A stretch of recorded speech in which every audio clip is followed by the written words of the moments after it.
Ever heard of a mobster who quoted existentialist philosophy and kept a literal pet lion in his basement?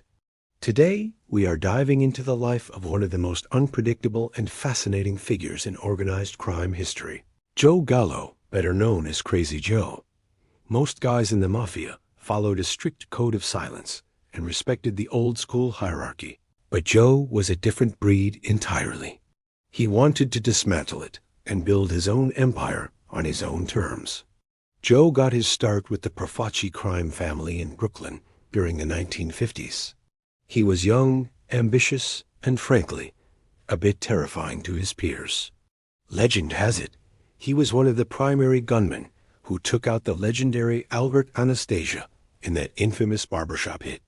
That moment changed the underworld forever, but while other hitmen would have stayed in the shadows, Joe thrived in the spotlight. He earned his nickname not just for his capacity for violence, but for his eccentricities. Imagine a mobster who loved modern art, hung out with Greenwich Village intellectuals, and spoke like a beatnik poet. He was a bohemian gangster who saw himself as a revolutionary figure rather than a common criminal. The real trouble started when Joe realized the bosses were pocketing almost all the cash while the street soldiers did the dirty work. He did something absolutely unthinkable at the time.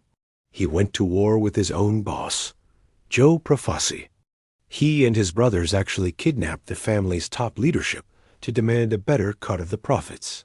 It sparked one of the bloodiest and most chaotic civil wars in mafia history. Even after a long stint in prison, Joe did not cool off. If anything, he became more of an enigma. While behind bars, he started recruiting outside the traditional Italian circles, which was a massive violation of mob rules back then. He was building a multiracial crew and challenging the very foundation of the old-school mafia commission. His life was a whirlwind of celebrity friendships and public defiance. He was even friends with actors like Jerry Orbach. But the life he led was never going to have a quiet ending. On his 43rd birthday, while celebrating at Umberto's Clam House in Little Italy, the world finally caught up with him. He was gunned down in a hail of bullets, leaving behind a legacy that felt more like a Hollywood script than real life. He was the man who dared to look the bosses in the eye and say no. He proved that in a world of rigid rules, the most dangerous person is the one who refuses to play by them.